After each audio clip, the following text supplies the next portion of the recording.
Hi guys, today we're going to be changing out this water softener. This water softener was purchased from Lowe's a while ago, and this was one of the smart water softeners they had come out with their Iris product line.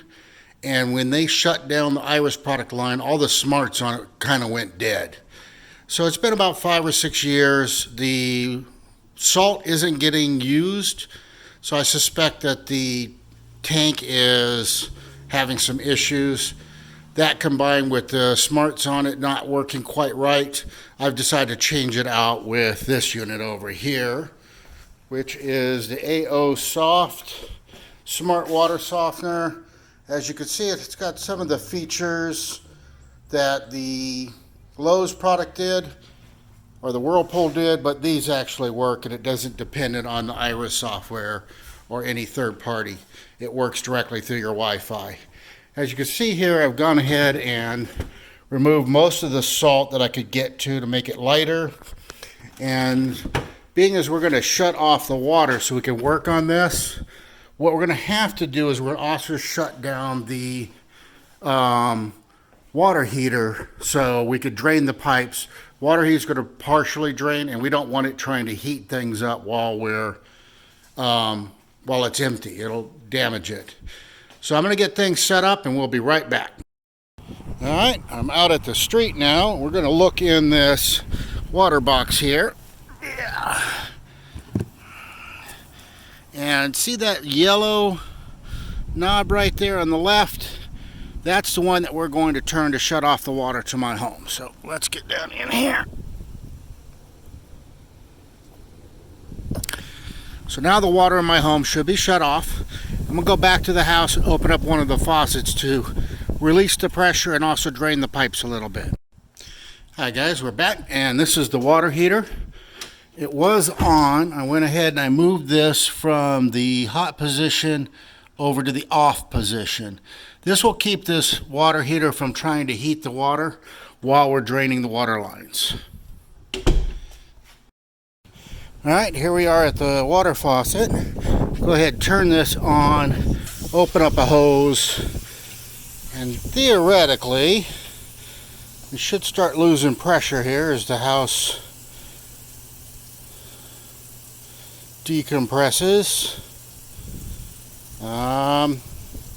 It's a lot of pressure left over in there.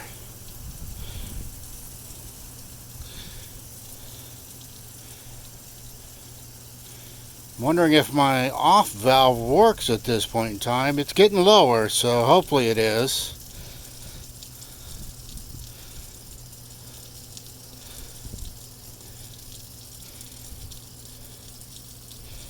Come on. Okay, there we go.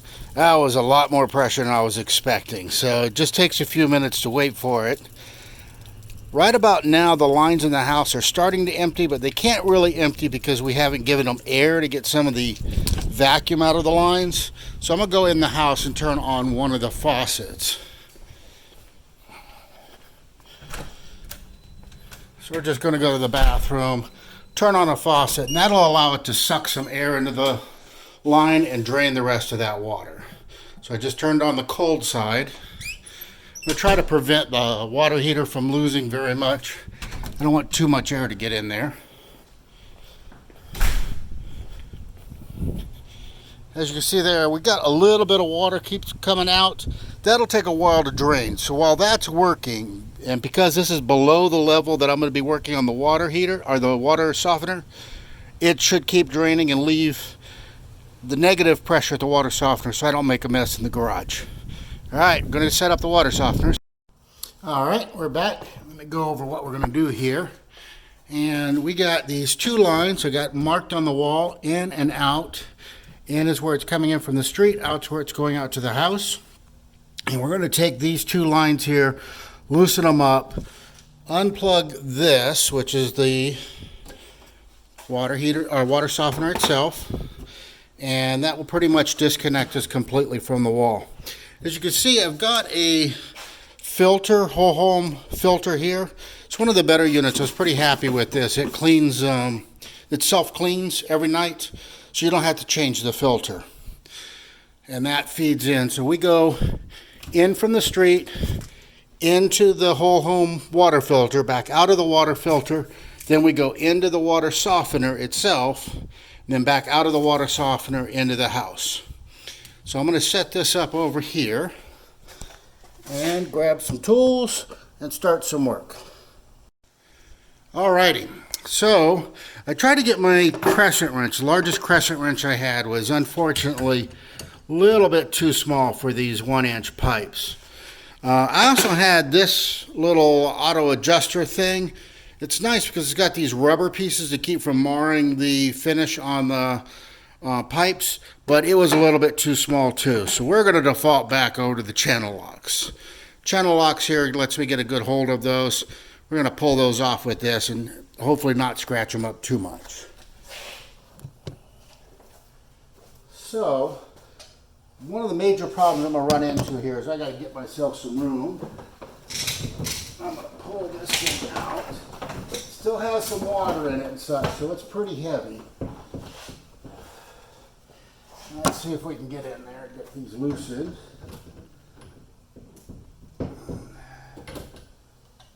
Looks like they're going to spin here, so I'm going to need my crescent wrench to hold the pipe in place while I unscrew it. Which means I need 2 more hands, but we'll make it. There we go.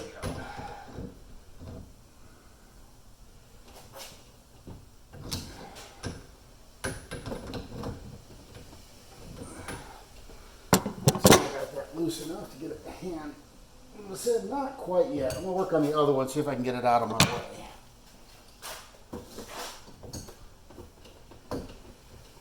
So putting the crescent on the PVC pipe to get it held in place while I turn the steel pipe.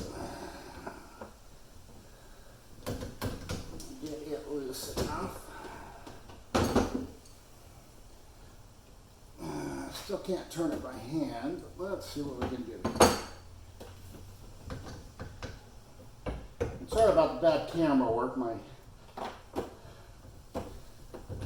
camera person is out playing bingo with her friends, so I'm trying to solo it today.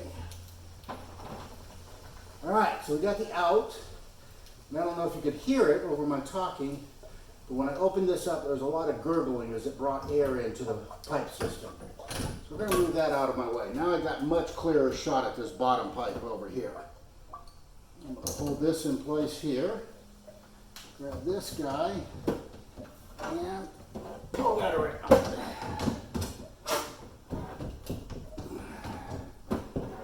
There we go. That feels pretty loose. See if I can get that without holding the other one.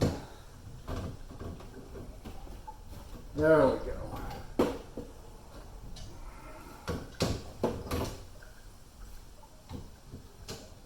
We're still hearing a lot of gurgling as things are happening inside there.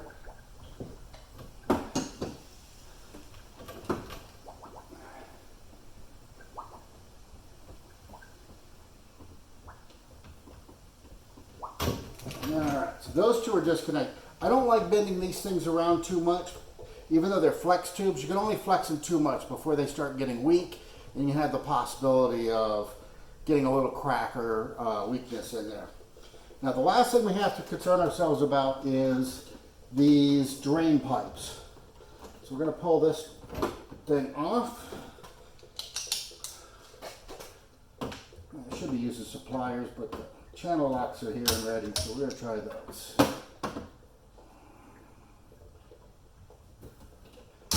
Yeah, I'm going to get the pliers.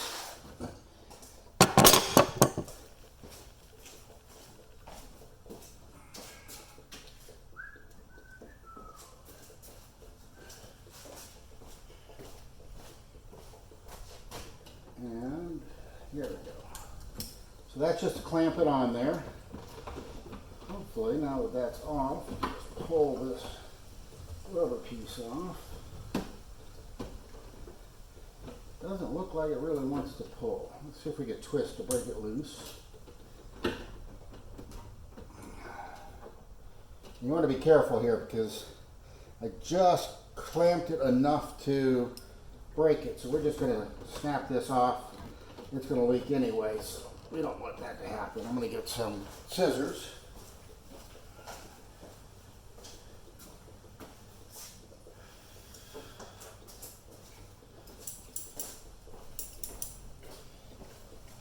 So we lost about, I want to say, 3/4 of an inch of this pipe because I got a little bit overzealous and grabbed it with the pliers, and that put a split on the side here.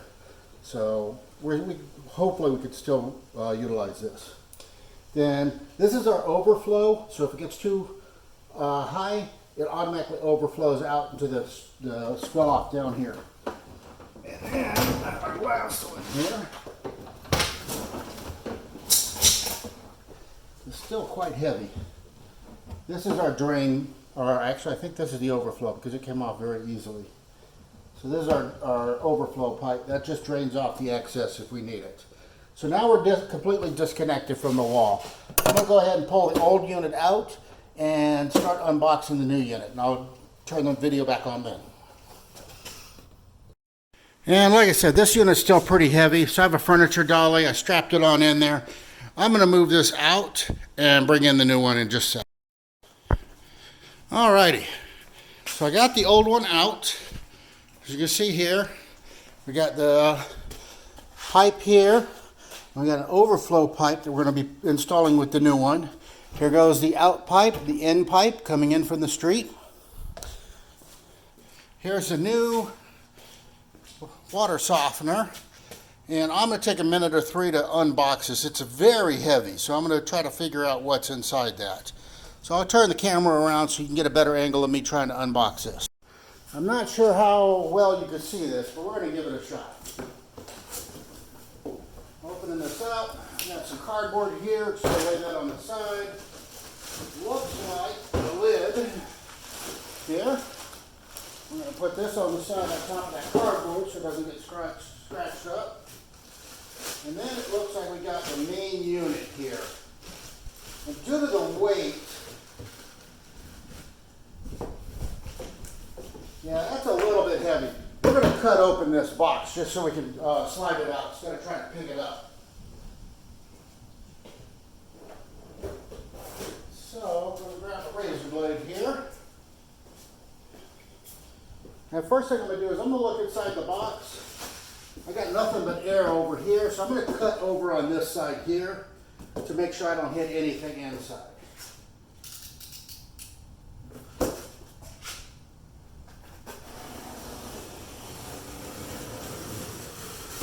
There we go. It looks like it's double box. I'm going to take the inside box out.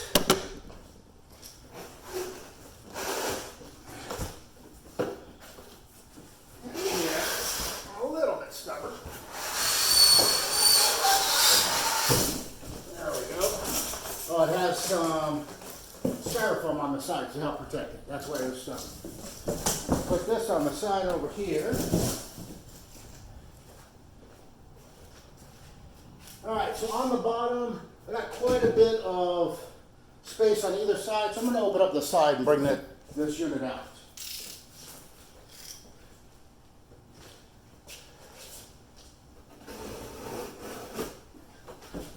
There we go. Got a little door there.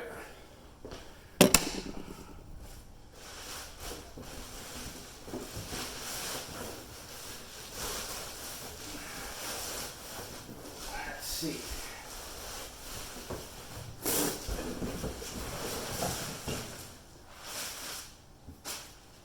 Alright, got some parts in here. Might as well grab those out. While we're looking here, nice looking unit. Putting the parts on top of the lid. Let's give you a look inside over here. Here's the actual unit. There's controls over on the side on this one. Now this one's quite a bit wider, so I'm going to have to adjust my parking habits. And that's the inside of the unit. Pretty nice. Now I went all over, got quite a few reviews and such on this to make sure we're getting the best unit that I could find. Now this one here is still pretty friggin' heavy, being as I don't have any help. We're going to put it on the dolly to move it. So I'll pause it while we do that. That's going to take a few minutes. So we got a good coating of plumber's tape on here. You don't want to put too much because it will foul the threads. You don't want to put too little either. So I think we got one coat of that all the way around amongst all the threads. We're going to put that back in. The nice thing about plumber's tape is it somewhat lubricates the threads as well, so it's easier to get it in. We're going to tighten that right back up.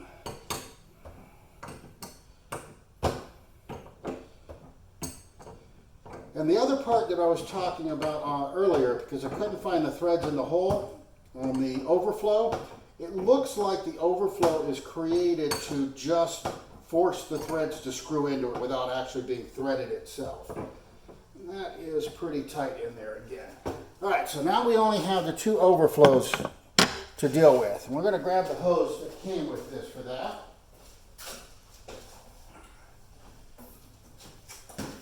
And luckily, I figured out what my problem was before with that nipple. This same hose, it comes with one piece of hose, but you cut it off to length and you use it for both the overflow and for the drain.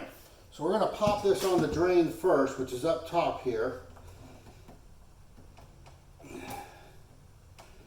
And I'm going to measure this to go down to the drain that I have built in to the outside.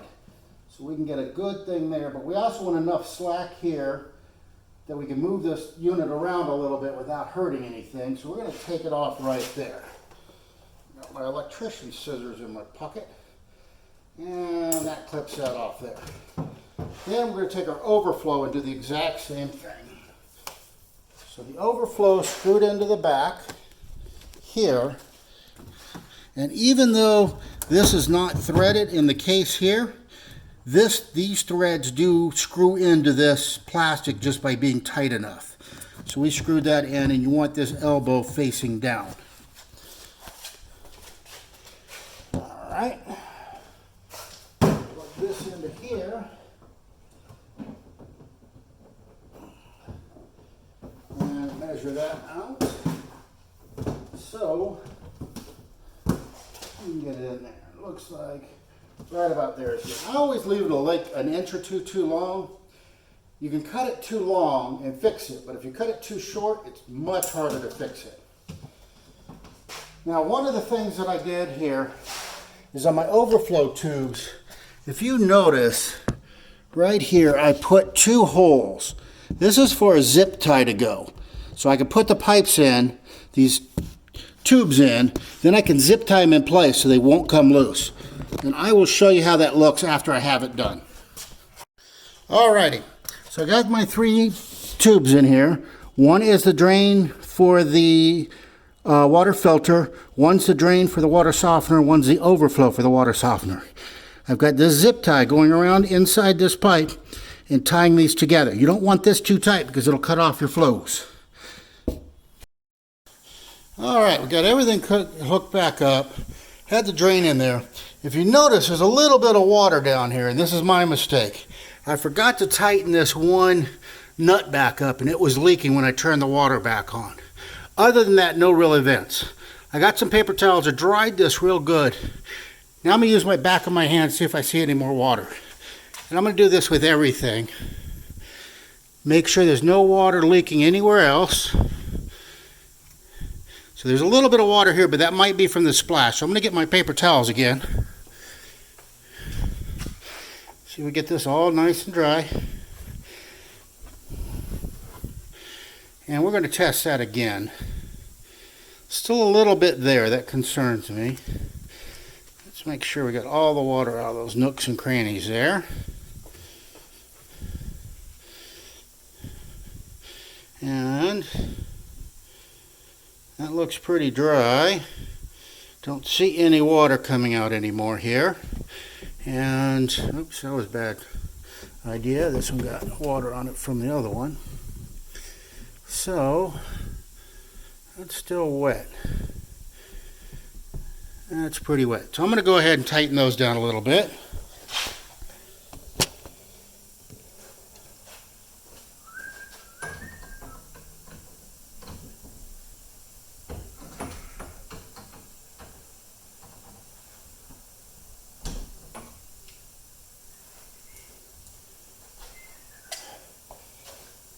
Alrighty. So it looks like we're set here. I've got everything plugged in, all the connections. Get this water spillage cleaned up a little bit. I don't want to power on anything if it's wet. It's my electrical cord. So now I'm going to move this back into place where we want it.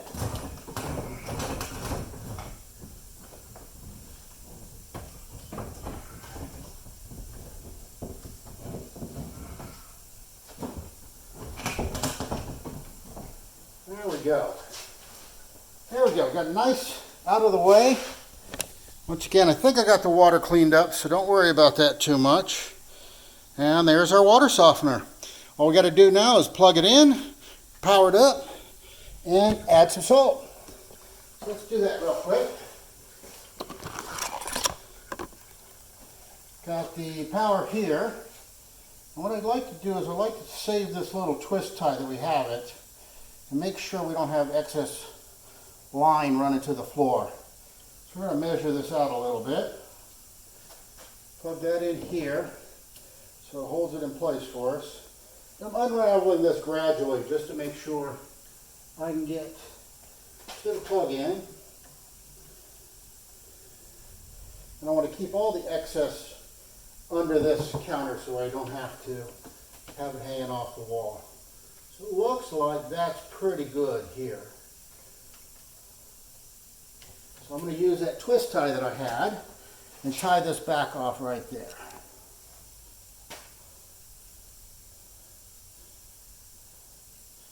Nice, neat, compact. And it is plugged in. Got a light coming on. Hit my head on the bike. And here's it powering up. Press OK, low salt alert. So we got a low salt alert on that, and that's because I haven't added any salt yet. I'm going to add some salt, put the cover on, and we should be good here. Don't forget, I have that water outside is still on. I'm going to turn that off. I will let it run for a little bit to hopefully get some of the bubbles out of the system. We also have our water tap in the bathroom still on, so we're going to go ahead and turn that off. And I turned on the cold in the bathroom because I didn't want air to get in the hot water side. So now I'm going to turn off the cold, I'm going to turn on the hot, hopefully get some bubbles out of that water heater if any got in. Alright guys, I will turn that off in a few minutes, restart my water heater, and we're done. Have a good day.